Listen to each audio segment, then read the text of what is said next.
Blue titties and lesbians. That's why. No, I'm kidding.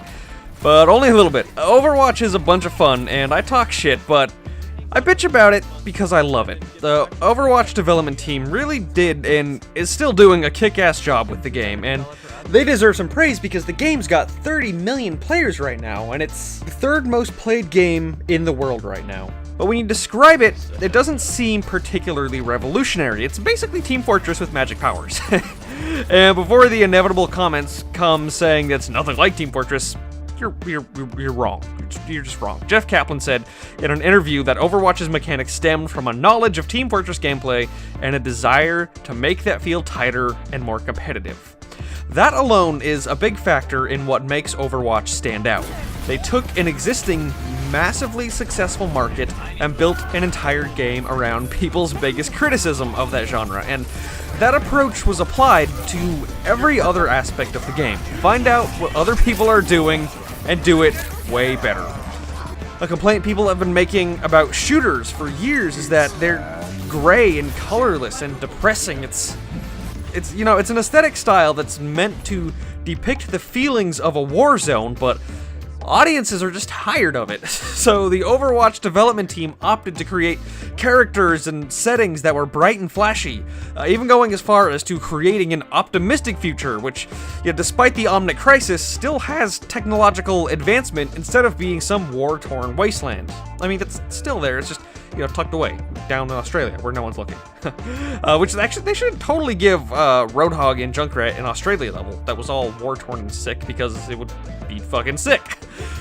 Anyways, the characters also stem from that exact same criticism. Every shooter has you playing some grizzled war veteran, usually white guy, although if you can customize them, you can make them black. And every fantasy female is dressed in some metal swimsuit that barely covers her, even though it's the best armor in the game. They've adapted the concept of diversity that everyone in the current generation has had drilled into our heads since grade school and applied it to their entire game. They tried to hit as many different sexes and species and ethnicities and traits as possible. The end result is a hero lineup that addresses the criticisms of basically every shooter out there and represents basically everyone out there. I mean, fuck, look at TF2. They literally just cram all their diversity into a single black Scottish Cyclops. It may not sound like much, but if you are a lesbian, wouldn't you be more likely to talk about a game with a lesbian hero? If you're autistic, wouldn't you be more likely to look into a game with an autistic hero? If you're genetically engineered gorilla, wouldn't you be more likely to love peanut butter? It's just common sense. But I digress. Anyways, so this relatability and accessibility also extends to their gameplay. Compared to many other shooters, there's a pretty simple control scheme with every button you need displayed right on the HUD, and the graphics and storage specs are non-demanding. It runs on lower-end systems, but by some stroke of Blizzard genius, it still manages to look and run really sleek and smooth, and it's so customizable with its settings and controls that people with disabilities, even if they are like physical disabilities or colorblindness, there's an option for that. They're all addressed. Finally, their online presence with Overwatch, it's the real star of the show. Something as simple as the play of the game feature is a tremendous tool for advertising their game. It was literally implemented to make it easy for people to record their coolest plays and put them on the internet, which of course encompasses entire Overwatch communities, places like Reddit, which constantly expose Overwatch to new players, not to mention all of the YouTube potential you get from recording really sick plays. Overwatch was built from the beginning with wanting their fans to advertise for them. They released media kits that had all their assets for their characters so people could create their own fanfiction and cosplays.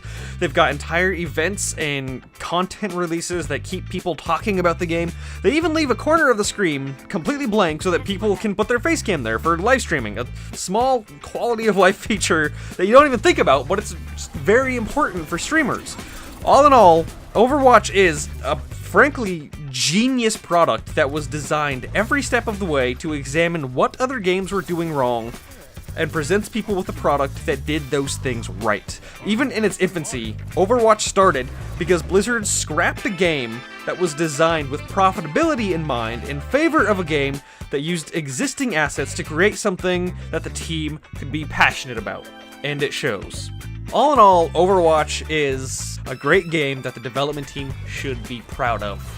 And a lot of times, the gaming community, myself included, tends to only highlight the negative aspects, but really, if we're putting energy into doing that, it's just because we love the rest of the game. So I hope that the development team at Blizzard working on Overwatch knows how much we really do appreciate everything they've done. The fact that they're passionate about it really does show, and it is, for good reason, one of the best and most memorable, and I'm predicting long-lasting games that many players will ever play, and I think it is not too far to say that it's probably one of the best games that's come out in the last decade.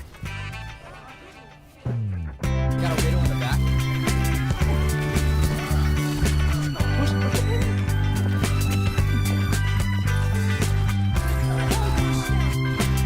Maze in the diner.